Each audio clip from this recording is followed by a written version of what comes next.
அடிகளார் அவர்களுக்கு மனமார்ந்த நன்றியினை தெரிவித்துக்கொண்டு இவ்விழாவிற்கு தலைமை உரையாற்ற உள்ள கணேசன் ஐயா அவர்களை தலைமை ஏற்று தலைமை உரையாற்ற அன்புடன் அழைக்கின்றோம். அவரை பற்றிய சிறு குறிப்பு.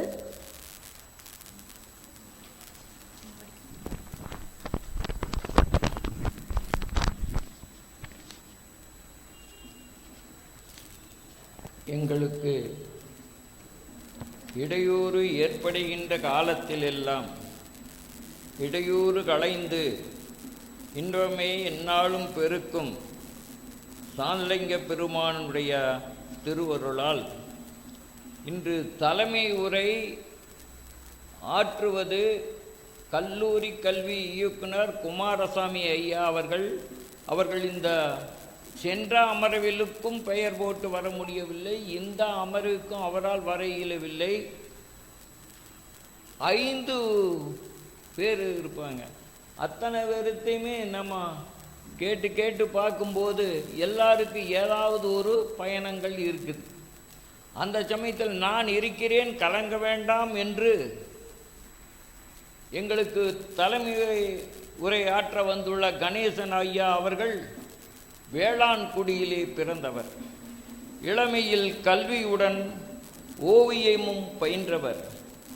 வித்தியாலய விருட்சத்தில் பூத்த மலர் ஓவியாசிரியராக பணியை தொடங்கிய இவர் தமிழ் கற்று தமிழாசிரியராக பணியேற்றார்.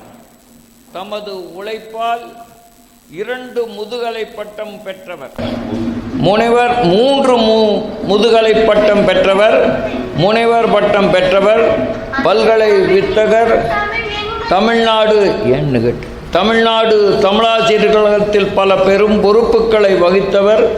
தற்போது கவையம்புத்தூர் தமிழ் சங்கத்தை நிறுவி மிகச்சிறந்த முறையில் பணியாற்றி வரும் அன்னார் அவர்களை தலைமை உரையாற்ற அழைக்கின்றோம். வாருங்கள்.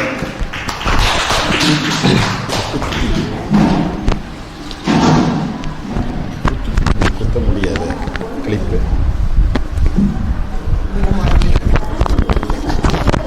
யவான் வாங்க உட்கார்.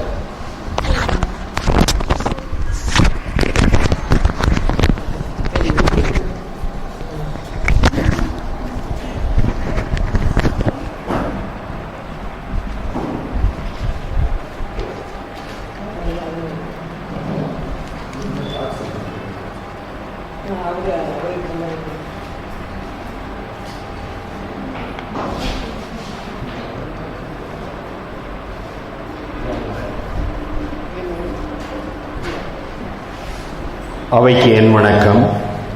அன்னை தமிழே, உன்னை வணங்கி என்னை கொடுக்கிறேன், பண்ணை கொடு, பாட்டை கொடு, இந்த நாட்டை காக்க விண்ணை தொடும் வித்தையை கொடு, வீறு கொண்டெழ என சொல்லி என் அன்னை தமிழுக்கும் என்னை ஈன்ற தாய் தந்தையருக்கும் என்னை உருவாக்கிய ஆசான்களுக்கும் எனது முதற்கண் வணக்கத்தை உரித்தாக்கி இங்கே மேடையின் கண் வீற்றிருக்கின்ற ஆன்றோர்களுக்கும் சான்றோர்களுக்கும் என் இனிய காலை வணக்கத்தை உரித்தாக்கி என் எதிரே அமர்ந்திருக்கின்ற நாளைய நம்பிக்கை நட்சத்திரங்களை எல்லாம் இந்த நாட்டிற்காக அர்ப்பணித்து அவர்களை எல்லாம் நன்முத்துக்களாக வடித்து தந்திருக்கின்ற முதுபெரும் சிற்பிகளுக்கும் நாளைய நம்பிக்கை நட்சத்திரமாய் இங்கே நம்மோடு நரைத்த தலைகளுக்கு முன்னே இங்கே ஒரு அரும்பொன்று வந்திருக்கிறது. அவர்களையும் வணங்கி வாழ்த்தி நமது தமிழ்ச்சங்கம் தொல்காப்பியர் பேரவை தமிழ்ச்சங்கத்திற்கு வருகை தந்திருக்கின்ற ஆன்றோர்களையும் சான்றோர்களையும் வணங்கி இன்று நடக்கின்ற 86வது திங்கள் அமர்விற்கு வருகை தந்திருக்கின்ற சான்றோர்களுக்கு என் இனிய காலை வணக்கத்தை உரித்தாக்கி எண்ணிய எண்ணியாங்கெய்துவ எண்ணியார் திண்ணியராக பெறின் என்கின்ற வள்ளுவனின் வாக்கிற்கேற்ப வாழ்ந்து கொண்டிருக்கின்ற ஆன்றோர்களும் சான்றோர்களும் இங்கே வருகை தந்திருக்கின்றீர்கள். அதே போல இங்கே தொல்காப்பிய பேரவை என்கின்ற அந்த பேரவையை எல்லாரும் என்னென்னவோ சங்கங்களை ஆரம்பித்து எதேதோ பெயர்களில் செய்து கொண்டிருக்கின்றார்கள், நடத்தி கொண்டிருக்கின்றார்கள், தமிழை வளர்ப்பதற்காக அரும்பாடுபட்டு கொண்டிருக்கின்றார்கள். ஆனால் இன்றைய அதிவேகமான அறிவியல் உலகத்தில் மனிதன் அதற்கு ஈடு கொடுத்து வாழ வேண்டிய அந்த கட்டத்தில் இருக்கின்றான். அதற்கான வேகத்தில் இப்பொழுது ஓடிக்கொண்டிருக்கிறார்கள். தமிழை நினைந்து பார்ப்பதற்கு கூட அவர்கள் கொஞ்சம் தயக்கம் தெரிவிக்கின்ற அளவுக்கு தன் குடும்ப சூழல், தன்னுடைய வாழ்க்கை முறைகள் எல்லாமே மாறிவிட்டது. அப்படி இருக்கின்ற இந்த சூழலில் அவர்கள் மொழிக்கு முக்கியத்துவம் கொடுத்து இங்கே வருவது என்பது கொஞ்சம் சிரமமாகத்தான் இருக்கிறது. அப்படிப்பட்ட சூழலிலும் கூட இங்கே தமிழை, தாய்மொழியை மறவாது எங்களாலும் முடிந்த உதவியை செய்ய முடியும் என்று வருகை தந்திருக்கின்ற உங்களை முதலில் பாராட்ட வேண்டும்.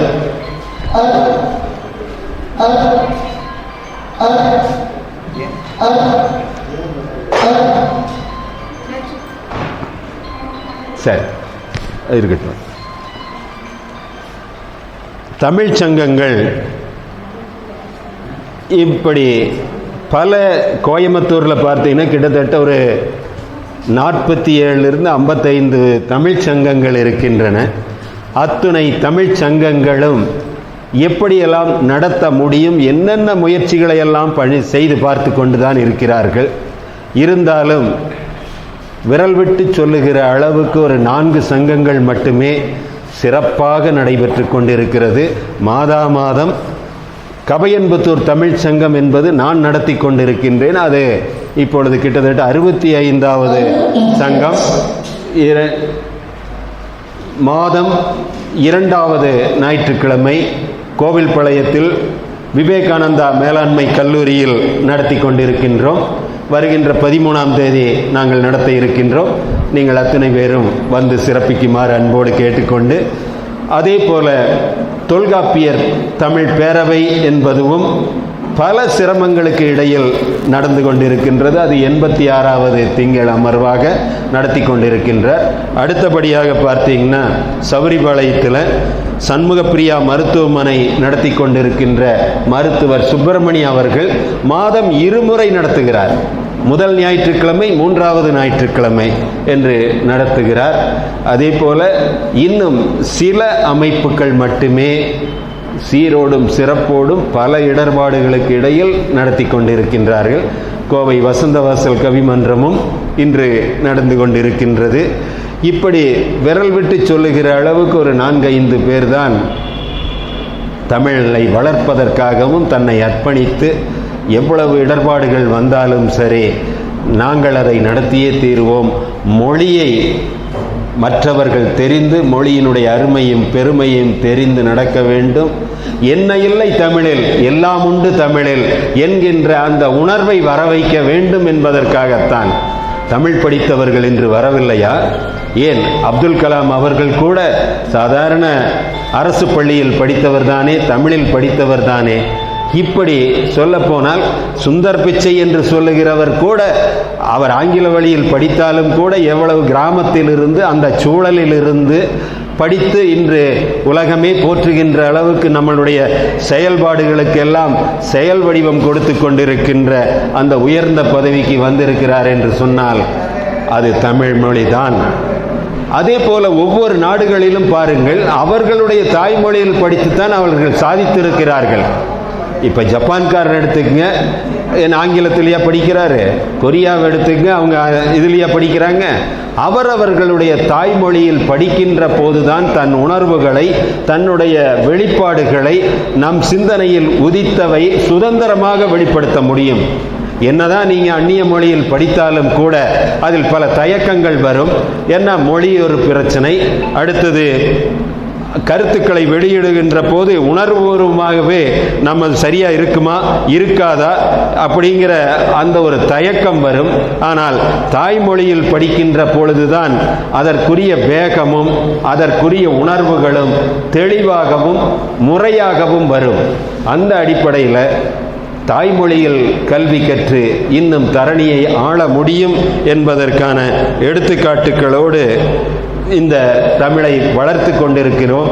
ஏன்னா இன்றைய காலகட்டம் அப்படி போய்கொண்டிருக்கிறது. ஏன்னா பழமையிலேயே இருந்துட்டு இருந்தோம்னா இன்னும் நம்மளுடைய தேவைகளை, நம்மளுடைய மக்கள் தொகை பெருக்கமும் கலாச்சார மாறுபாடுகளும் அறிவியல் முறைப்படி வளர்ந்து கொண்டிருக்கின்ற இந்த முன்னேற்றங்களுக்கெல்லாம் ஈடு கொடுத்து நாம் வாழ வேண்டும் என்று சொன்னால் அறிவியலை பின்பற்றித்தான் ஆக வேண்டும். அப்படி இருக்கின்ற காலகட்டம், இப்படி மனித சமூகம் மாறிக்கொண்டிருக்கிறது. இனியெல்லாம் பார்த்தீங்கன்னா இன்னைக்கு எல்லாம் பிறந்த குழந்தை பிறந்த 6 மாதம் கூட ஆகவில்லை, அப்பொழுது குழந்தைங்க பக்கத்தில் அலைபேசியை வச்சுட்டு தான் அந்த பெற்றோர் வேலை செய்ய வேண்டிய சூழல் ஏற்பட்டு இருக்கிறது. அன்றிலிருந்து கைபேசியை கையில் கொடுத்து பழக்கிட்டதுனால தான் இன்றைக்கு குழந்தைகள் வளர்ந்து, நீங்கள் ஒன்றும் இல்லை, ஒரே ஒரு சின்ன உதாரணம். நான் வண்டியில் வாகனத்தில் போயிட்டு இருக்கிறேன், ஒரு தார்ச்சாலையில் போயிட்டு இருக்கிற மையப்பகுதியில் ஒரு பொண்ணு, ஒரு கல்லூரி மாணவி இடது பக்கம் ரொம்ப நடைபாதையில் போகலாம், ஆனால் தார்ச்சாலையில் போகிறாங்க. ஒரு அலைபேசி வருகிறது, அதே இடத்துல நின்று அப்படியே எடுத்துட்டு நிற்கிறாங்க. காதில் பத்தாததுக்கு இந்த மைக்குகளையும் வச்சுக்கிறாங்க. நாம் என்னதான் ஒலிப்பானை ஒலித்தாலும் கூட நகர்வதில்லை. அதை பற்றி நிறைய செய்திகளெல்லாம் நீங்கள் பார்த்துருப்பீங்க. அலைபேசி ஒன்றை வந்தது பிறகு ஒரு பெற்ற தாய் கூட தன்னுடைய குழந்தையை மகிழுந்தில் கூப்பிட்டு போறாங்க, ஒரு இடத்துல இறங்கி நின்று பேசுகிறார்கள். ஆனால் அந்த குழந்தை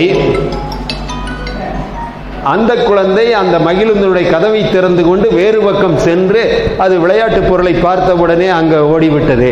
இதை கூட கவனிக்காமல் அந்த தாயானவள் அந்த அலைபேசியில் போயிட்டு பேசிட்டு இருக்கிறாங்க. இதை வழிப்போக்கர்கள் பார்த்து அந்த குழந்தையை போய் எடுத்து காப்பாற்றி கொண்டு வந்து விடுகிறார்கள். அப்படி என்றால் எந்த அளவுக்கு இருக்கிறது? இதைவிட காட்டிலும் வீட்டிலேயே இருக்கின்ற இல்லத்தரசிகள் அலைபேசியில் மூழ்கிவிட்டார்கள் என்று சொன்னால், அந்த வீட்டில் திருட வந்த திருடன் எல்லா பொருளையும் எடுத்துக்கொண்டு வந்து இந்த அம்மா கிட்டவே சொல்லிட்டு போறான், அம்மா இனிமேல் கதவை சாத்திட்டு உட்காருன்ட்டு எடுத்துட்டு போயிட்டு இருக்கிறான். அப்போ எந்த அளவுக்கு அதில் மூழ்கி இருக்கிறார்கள் என்று. ஆனால் ஒரு ஆக்க சக்திக்காக கண்டுபிடிக்கப்பட்ட அறிவியல் கருவிகள் எல்லாம் அதை ஆக்க சக்திக்கு பயன்படுத்தி முழுமையாக வந்தோம் என்று சொன்னால் நம் தேவைகளை உடனுக்குடன் பூர்த்தி செய்து கொள்ளலாம். அதற்காகத்தான் அதை கண்டுபிடித்தது. நம் தேவையையும் நம்முடைய செயல்பாடுகளையும் விரைவுபடுத்துவதற்காகவும் தேவைகளை பூர்த்தி செய்வதற்காகவும் தான் இந்த கருவிகளே தவிர நம் அழிவு சக்திக்கல்ல. ஆனால் 75% நாம் அதற்குத்தான் பயன்படுத்தி கொண்டிருக்கிறோம், அழிவு சக்திக்கு தான் பயன்படுத்திட்டு இருக்கு. ஆகையால் இப்படிப்பட்ட இந்த காலச்சூழல் நிலையில் இந்த தமிழ் மொழியை வளர்க்க வேண்டும் என்று சொன்னால் எப்படி என்று சொல்லுவதற்கு வள்ளுவன் சொன்னானே, அன்று ஒரு மனிதன் தோன்றுவதாக இருந்தால் எப்படி தோன்ற வேண்டும்? தோன்றிற் புகழோடு தோன்றுக அஃதிலார் தோன்றலில் தோன்றாமை நன்று என்று சொன்னான். அந்த குரலை அப்படியே இந்த தொல்காப்பியத்திற்கும் மொழிக்கும் பயன்படுத்தி பாருங்கள், அது எவ்வளவு அழகாக பொருந்தி வருகிறது.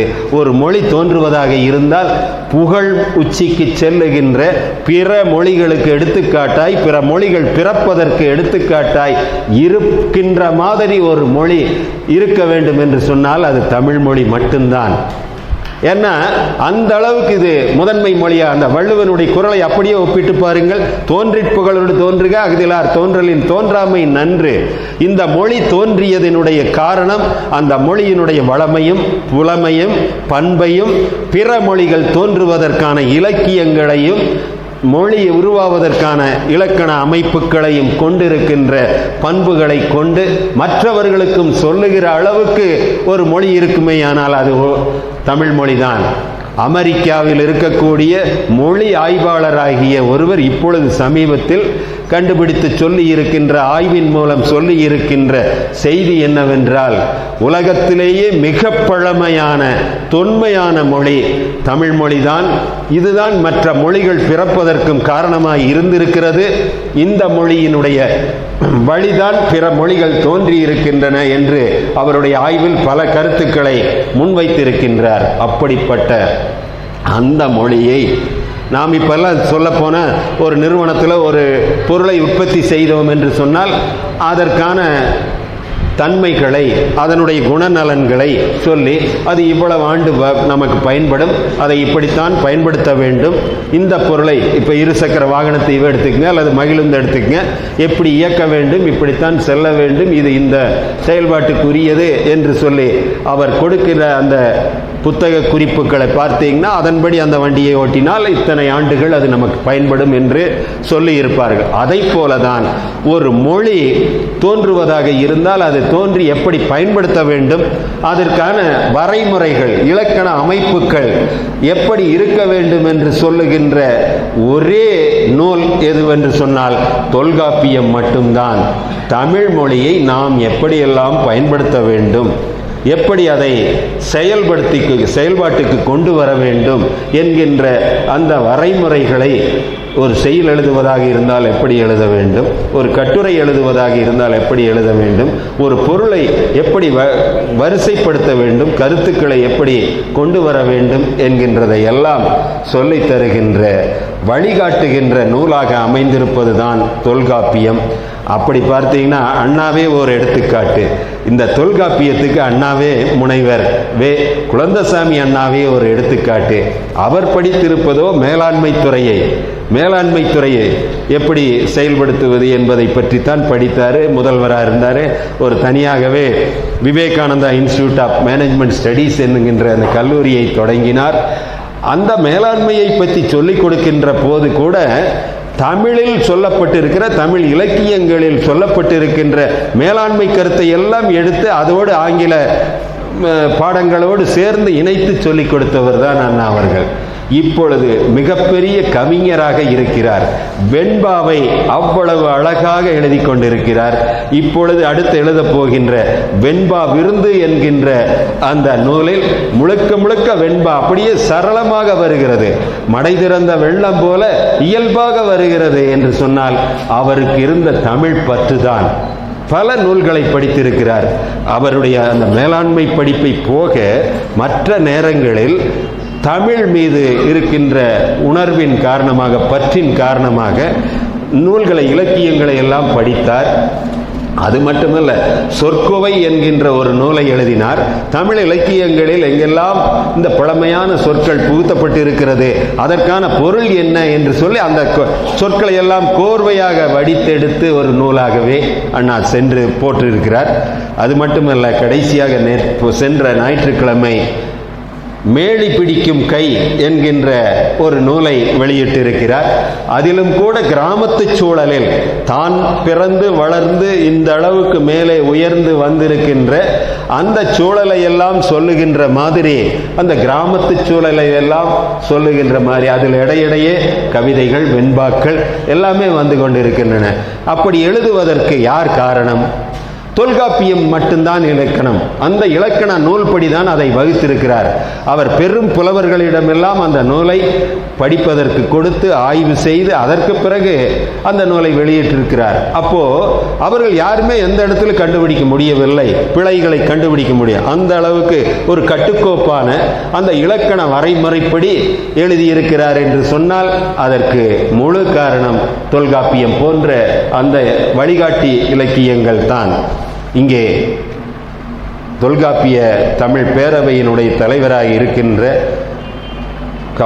புலவர் காளியப்பன் அவர்கள் எல்லாருக்குமே சொல்லுகிறோம், அவரை போல் இங்கு செயலாற்றுகின்ற எல்லாருக்கும் அறிந்த நற்செய்தியை அழகாய்ச் செய், தெரிந்த நற்கருத்துக்களை தெளிவாய்ச் செய், உணர்ந்த நற்சிந்தனைகளை உண்மையாய்ச் செய், புரிந்த நல்ல செயல்பாடுகளை புதுமையாய்ச் செய் என்கின்ற ஒரு கவிஞனுடைய வரிகளுக்கு ஏற்ப வாழ்ந்து கொண்டிருப்பவர் தான் புலவர் காளியப்பன் அவர்கள். ஏன்னா தனக்கு தெரிந்தது தொல்காப்பியத்தை முழுமையாக கற்றுக்கொண்டார்.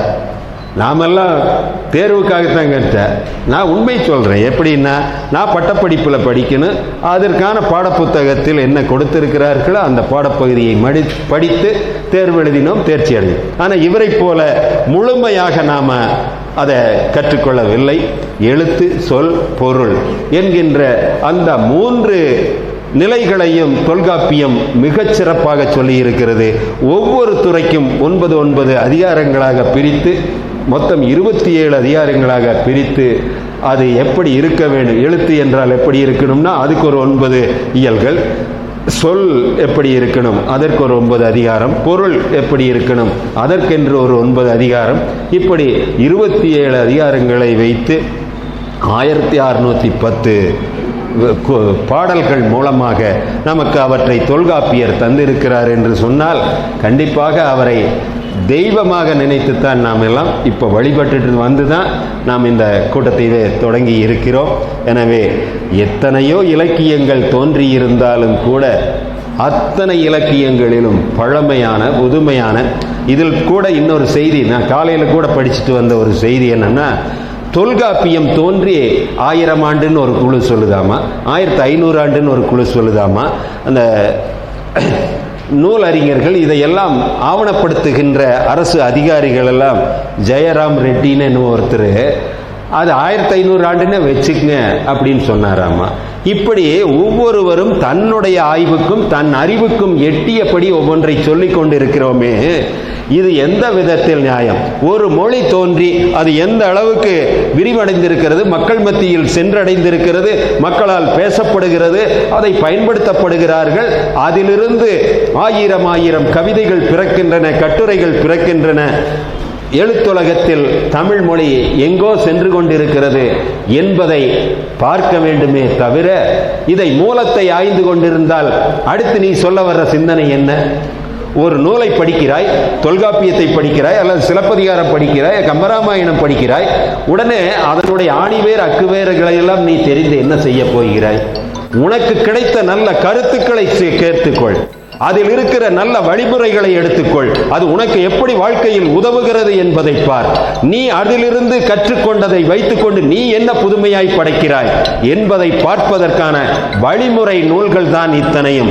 நீங்க இத்தனை இருக்கக்கூடிய 14 கீழ்கணக்கில் இருந்து 50 ஐஞ்சிறுகாப்பியம் எல்லாத்தையும் படிங்க, வேண்டான்னு சொல்லல. அதுல குறை கண்டுபிடிக்கிறதெல்லாம் நிறுத்தி போட்டு உனக்கு என்ன தோன்றுகிறது, நீ நாளை என்ன படைக்கிறாய், உன்னால் என்ன இதையெல்லாம் படிச்சுட்டு நீ என்ன படைக்கிறாய்? அண்ணா அவர்களுக்கு சொல்லும் போது கூட சென்ற வாரம் நடந்த நூல்ல உங்களுக்கு மைதி இருக்கின்ற வரையிலும் மெய்யில் ஊறுகின்ற கருத்துக்களை எல்லாம் படித்துக் கொண்டே இருங்கள் என்று சொன்னேன். அப்போ நீ இந்த படிச்சதெல்லாம் வச்சுட்டு அதுல குறை கண்டுபிடிச்சிட்டு அவர் எழுதினாரா, இவர் எழுதினாரா, அவர் எழுதினாரா, இதையெல்லாம் என்னது? உனக்கு ஒரு கருத்து கிடைத்தது, ஒரு இடத்துக்கே புதுசாக போகிறீங்க, இப்போ கோயிலுக்கு செல்வதற்கு வழி கிடைக்கல அல்லது யாரை பார்க்கணும் என்று தெரியல, உடனே ஒரு வழிபோக்கனா மற்றவர்களையே கேட்கின்றீர்கள், கேட்டு தெரிந்த உடனே அங்கு சென்று உங்கள் காரியத்தை முடிக்கிறீர்கள். அதை போல இந்த இலக்கியங்களை எல்லாம் நீ கற்றுக்கொண்டாய். கற்றுக்கொண்டதிலிருந்து அண்ணாவை போல அத்தனை நூல்களையும் படித்தார். இப்பொழுது 10 நூல்களுக்கு மேல் எழுதி முடித்து விட்டார். இப்ப அடுத்து இருக்கிறது தான் வெண்பா விருந்து என்பதை எழுதப் போகிறார். மேலி பிடிக்கும் கை என்று சொல்லி ஜூன் மாசத்திலேயே எழுதுகிறேன்னு சொன்னாரு. அப்பவே நான் ஒரு பாராட்டு கடிதத்தை எழுதினேன். அவ்வளவு தூரம் இவர் பாராட்டினார், உற்சாகப்படுத்தினோம். அடுத்தது இப்ப எழுத இருக்கிறது வெண்பா விருந்து. அப்படி நீங்கள் புதுமையாக குழு முயற்சி இப்படி அந்த குழு முயற்சியாக இருந்தாலும் சரி அல்லது தனிப்பட்ட முயற்சியாக இருந்தாலும் நாம் என்ன படைத்தோம் அதுதான் நிக்குமே தவிர படித்ததை எல்லாம் ஒப்பிச்சுட்டு இன்னைக்கு யாரும் வருத்தப்படாதீர்கள். ஒரு சின்ன கருத்தை சொல்லுகிறேன், அது நீங்களெல்லாம் கண்கூடாக பார்த்து கொண்டிருப்பது தான். தான் கற்ற கல்வியை காசாக்கி கொண்டிருக்கின்ற பெரும்புலவர்கள் தான் இருக்கிறார்களே தவிர ஒரு சில பேர் விரல் விட்டு எண்ணுகின்றவர்கள் தான் தமிழுக்காக தொண்டாற்றி கொண்டிருக்கிறார்கள். ஏன் இவர் மட்டுமல்ல, நானும் மாதம் நடத்துகின்ற போது யாரோ ஒரு சில பேர் சில பொறுப்புகளை எடுத்துக்கொள்வார்கள். மற்றது மாதம் 15,000 20,000 நாங்கள் செலவு பண்ணிட்டு இருக்கிறோம். ஆனா யார் இன்னைக்கு ஒரு பேச்சாளரை நான் அழைக்கிறேன், பெயர் சொல்ல விரும்பவில்லை, பேச்சாளரை அழைக்கிறேன். அவரை அழைத்து முடித்த பிறகு சென்ற ஆண்டு அவருடனே துணைவியாரிடம் அலைபேசி கொடுத்துட்டாரு. அவங்க சில விதிமுறைகளை சொல்லுவாங்க, அதன்படி நீங்க நடந்தால் நான் உங்களுக்கு வருகிறேன். உடனே அந்த அம்மா பேசுகிறார்கள். நாங்கள் ஒரு அறக்கட்டளை நடத்துகிறோம், அதற்கு முதலில் 25,000 கட்டிவிடுங்கள், அதற்கு பிறகு எங்க பயணச்சீட்டு போக வர பயணச்சீட்டு நீங்கள் தான் பார்க்கணும். ஒரு மிகப்பெரிய நட்சத்திர அந்தஸ்துள்ள ஒரு விடுதியில் எங்களுக்கு அறை போட்டு விடுங்கள், போக்குவரத்தை நீங்கள் பார்த்து கொள்ளுங்கள், இப்படி எல்லாம் சொன்னார்கள். இதையெல்லாம் கேட்டு முடிச்சுட்டு, நான் கற்ற கல்வி தமிழ் கல்வியை காசுக்கு விற்பவன் அல்ல நான், இந்த காசை விரும்புகிற யாரையும் என் கவையன்புத்தூர் தமிழ்ச்சங்கத்தில் நுழையவே விடுவது இல்லை. ஆகையால் நீங்கள் அந்த மாதிரி இடத்தையே பார்த்து கொள்ளுங்கள். தமிழுக்கு தொண்டாற்றுகின்றவன் மட்டும் எனக்கு இருந்தால் போதும், தமிழ் உணர்வு இருக்கின்றவன் மட்டும் எனக்கு போதும், நாங்கள் நடத்துகிறோம். இப்படியெல்லாம் நாங்கள் காசுக்கு விற்பதற்காக மொழியை கற்றுக்கொள்ளவில்லை என்று சொல்லி அப்படியே சொல்லிவிட்டேன். மிகப்பெரிய ஆள் தவறு. அதனால அப்படி உண்மையான உணர்வுபூர்வமாக நடத்துகின்றவர்கள், அது நாம் முதல்லயே சொன்ன மாதிரி ஒரு 4-5 பேர் தான் நடத்தி கொண்டிருக்கிறோம். அதே சண்முகப்பிரியா மருத்துவமனை மருத்துவர் இப்பொழுது போன ஞாயிற்றுக்கிழமை 6வது ஆண்டை தொடக்க விழாவில் மிகப்பெரிய செலவெல்லாம் செய்திருக்கிறாரு. 9 பேருக்கு விருது கொடுத்தாரு. மிகப்பெரிய செலவெல்லாம் செய்து அத்தனை பேர்த்தையும் சிறப்பு செய்து அப்படி அவர் செலவு செய்கிறார். அப்படி இருக்கின்றவர்கள் நல்ல மனதை கொண்டு ஏதோ சம்பாதிக்கின்ற காசில் கொஞ்சமாவது மொழிக்கும் தாய்மொழிக்காகவும் நாம் வாழ்ந்தோம், அதை வரலாறு சொல்ல வேண்டும், பேச வேண்டும் என்கின்ற அளவில் நடக்க வேண்டும். 10ஓடு 11ஆய் நாம் இருந்து போவதில் பெருமை புகழ் ஒன்றும் கிடைக்கவில்லை. அதில் ஒரு தனி முத்திரையை படைக்க வேண்டும். நாம் வாழ்ந்தோம் என்ற முத்திரையை வரலாறு பேச வேண்டும், அதற்கு ஏற்றாற்போல் நடந்து கொள்ள வேண்டும் என்கின்ற முறையில் தான் வாழ வேண்டுமே தவிர இலக்கியங்களை இப்போ பாருங்க, இந்த தொல்காப்பியத்தை பற்றியே எத்தனை பேர் ஆய்வு பண்ணியிருக்கான். நீங்கள் அந்த பட்டியலை பார்த்தீங்கன்னா அது மிகப்பெரிய அளவில் நீண்டு போயிட்டே இருக்குது. தொல்காப்பியமும் அதனுடைய பண்பாடு பரவலும் இப்படி நிறைய போயிட்டு இருக்குது. இந்த நூல்களை எல்லாம் நிறைய பேர் எழுதிட்டு இருக்கிறாங்க. அதில் நீங்கள் மூல கருத்தை பாருங்கள், அதில் மைய கருத்தை பாருங்கள். என்னவாக இருக்கும், இதில் இப்படி இருக்குமா, அப்படி இருக்குமா, அது செய்து இதை செய்து நம்ம அறிவுக்கு எட்டியபடி. ஏன்னா என்னுடைய நூலறிவு எத்தனை இருக்கிறதோ அதுக்கு தகுந்த மாதிரி தான் நான் கருத்து சொல்லுவேன். ஆனால் அன்னார் அவர்களுக்கு இன்னும் கொஞ்சம் நிறைய இருக்கு, நிறைய பரந்த நூல்களை படித்திருப்பார், இன்னும் கொஞ்சம் பழமை தெரிந்திருப்பார், அவருக்கு இன்னும் நிறைய கருத்துக்கள் தெரிந்திருக்கும். அப்போ என்ன ஆகும்னா, கருத்துக்கள் நிறைய தெரிகின்ற போதுதான் அதை எடை போட்டு பார்க்கின்ற அளவுக்கு நமக்கு இன்னும் நுட்பங்கள் அதிகமாக வளரும். எந்த அளவுக்கு நாம் படித்து பட்டறிவோடு வளர்த்து கொள்கிறோமோ அந்த அடிப்படையில் தான் அறிவு வளருமே தவிர அதற்கான ஒரு தீர்வை சொல்ல முடியுமே தவிர, ஒரு குண்டுச்சட்டிக்குள் குதிரையோட்டி கொண்டு இருக்கின்ற அவன் ஒரு நூலகத்திலேயே உட்கார்ந்துட்டு ஒருத்தர் 4 நூலை படித்து போட்டு உடனே 5வதாக இவர் PhD பட்டத்துக்கு ஆய்வு எழுதி பட்டம் வாங்கிறார். எந்த விதத்தில் அது நியாயம்? அவர் சொல்லுகிற கருத்து எல்லாம் நாம் சொல்ல முடியுமா? நான் அதுக்காகத்தான் ஒரு இடத்துல ஒரு மிகப்பெரிய கூட்டத்தில் கிட்டத்தட்ட ஒரு 100 பேரறிஞர்கள் பேராசிரியர்கள் இருந்த இடத்துல ஒரு உதாரணத்துக்கு தான் சொல்கிறேன், அது தவறாக சொல்லவில்லை. ஒரு பேராசிரியர் சுந்தரம்ங்கிறவர் பேசுகிறார். பாரதியே சொல்லிவிட்டால் தமிழினி மெல்லச்சாகும் என்று அப்படின்னு பேசினார். ஒரு 10-15 நிமிஷம் பேசி முடிச்சிட்டார். நம்மளுக்காக தாங்க முடியல, பார்வையாளர் வரிசையில் இருந்து போய் எந்திரிச்சு, ஐயா ஒரு 2 நிமிடம் அனுமதி கொடுங்கன்னு. பேராசிரியர் சுந்தரம் அவர்களுக்கு ஒரு அன்பான வேண்டுகோள், இனி இப்படி சொல்லுவதை நிறுத்தி விடுங்கள், இப்படி சொல்லுவதை நிறுத்தி விடுங்கள். இது மாதிரி நிறைய பேர் பாரதியே தமிழினி மெல்ல சாகும் என்று சொல்லிவிட்டான் என்று ஆய்வு பண்ணனவன், முனைவர் பட்டம் வாங்கினவன், கட்டுரை எழுதிட்டு இருக்கிறவன், புத்தகம் எழுதிட்டு இருக்கிற அத்தனை பேர்த்தையும் நான் பார்க்கிறேன். ஏன் அடுத்த வரியை படிக்க தெரியவில்லையா என்று ஒரு பேதை சொன்னான்கிற வரியை ஏன் படிக்கல? அவர் சொன்ன கருத்தா? அது சொந்த கருத்தா? பாப்பா கூட கோவப்பட்டாப்புல. போன தடவை நடந்த கூட்டத்தில் வேளாண் பல்கலைக்கழகத்தில் பாப்பா கோவப்பட்டாப்புல. எப்படி? அந்த பாடலில் முன்னாடி இருக்கிற 10 பாடல்களை படிச்சிங்கன்னா அந்த சூழல் எல்லாம் அப்படியே சொல்லிட்டு வர்றாரு. அதற்கு பிறகுதான் என்று ஒரு பேதை சொன்னான்னு முடிக்கிறாரு. அப்போ இவருடைய சொந்த கருத்தில் அப்படி வெளியே போகிறார். இப்போ நாம கூட இன்றைக்கு அதுக்கு ஒரு எடுத்துக்காட்டு இன்றைக்கு நல்லாவே தெரியும். ஒவ்வொரு ஊர்லேயுமே வெளி மாநிலத்துக்காரன் வட மாநிலத்துக்காரன் தான் அதிகமாக இருக்கிறான். நான் இந்த வழியாக போகிறேன்னு வைங்க, அவங்ககிட்ட ஒன்று கேட்டோம்னா என்ன சொல்கிறான்? அவனுக்கு அரைகுறை தமிழ், அரைகுறையான அவனோட மொழி தெரியும். இந்த ரெண்டுலேயும் கலந்துட்டு இப்படி அவன் பேசுகிற போது அப்போது இதை பார்த்து கொண்டு போகிற ஒரு புலவர் மாதிரி ஒரு தமிழ் பற்றாளருக்கு என்ன தோன்றும்? இப்படி போயிட்டு பேசிட்டு இருந்தால் எப்படி அப்பா இப்படி இந்த மொழி வளரும் என்கின்ற கருத்து தானே வரும். அதை பார்த்து தான், அப்படி பார்த்து எழுதியது தான் அது என்று ஒரு பேதை சொன்னான் அப்படின்னு சொல்லி தவிர்த்தேன். அதனால் அப்போவே சொன்னேன், நீங்கள் இன்னும் நிறைய படியுங்க, நிறைய பாருங்கள், எல்லா இலக்கியத்தை பாருங்கள், முழுமையாக படியுங்கள் அப்படின்னு சொன்னேன். அது மாதிரி ஒரு எழுத்து, தமிழ் மொழியினுடைய சிறப்பே ஒவ்வொரு ஓசைக்கும் ஒரு எழுத்து வடிவம் கொடுத்துருக்கிறான். நீங்கள் எந்த மொழியில் வேணாலும் பாருங்கள், இந்த அளவுக்கு இருக்கான்னு பாருங்கள். இப்போ ஆங்கிலத்தில் காம்னு எழுதுகிறோம், CALMனு போட்டால் காமு தான், KALMனு போட்டால் காமு தான் வருது. அதே மாதிரி பேஷண்ட்டுன்னு போடுற 2-3 இடத்துல அதை பயன்படுத்துகிறோம். அந்த சொற்களுக்கும் இடத்துக்கு தகுந்த மாதிரி அது பொருள் தருகிறது. ஆனால் தமிழ் மொழியில் மட்டும்தான் ஒவ்வொரு ஓசைக்குமே நாம் சாதாரணமாக உஃப்னு கொடுத்தால் கூட அதை நாம் போடுகிற அளவுக்கு நம்முடைய ஓசைக்கு ஒவ்வொரு வரி வடிவம் கொடுத்து எழுதப்பட்டிருக்கிற, உருவாக்கப்பட்டிருக்கிற மொழிதான் தமிழ் மொழி. அதனால தான் இவ்வளவு சிறப்பை பெற்றிருக்கிறது. இல்லை என்று சொன்னால் இந்த அளவுக்கு வராது. அதனால் மொழி என்பது நம்முடைய உயிர் மூச்சாய் கொண்டு நாம் வாழ வேண்டும். அதற்கு ஒரே எடுத்துக்காட்டு தொல்காப்பியத்தை படித்தால் கண்டிப்பாக அதில் எழுத்து எப்படி உருவாக்கப்பட்டிருக்கிறது, சொல் எப்படி உருவாக்கப்பட்டிருக்கிறது, அதனுடைய பொருள் எப்படி இருக்கிறது, எழுத்து, சொல், பொருள் என்கின்ற இந்த 3 அதிகாரத்தையும் படித்தோம் என்று சொன்னால் அண்ணாவை போல நீங்கள் எல்லாம் மிகப்பெரிய கவிஞர்களாக, எழுத்தாளர்களாக, பேச்சாளர்களாக வர முடியும்.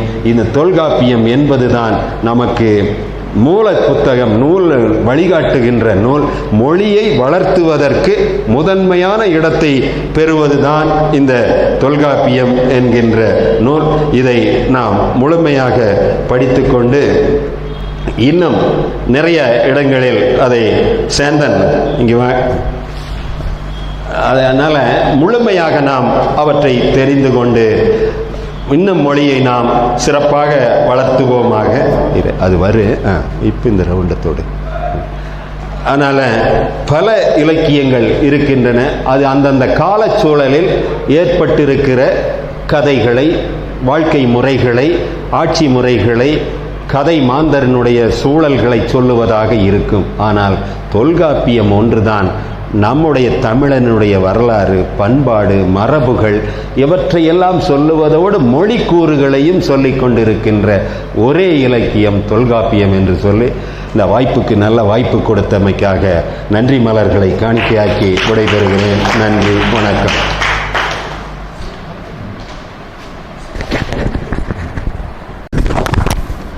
அடுத்து இந்த தலைமையுரை நிகழ்த்திய நம்முடைய முனைவர் கணேசன் ஐயா அவர்களுக்கு யோகா ஆசிரியராக கூடிய ராஜரத்னம் ஐயா அவர்களை அழைக்கின்றோம்.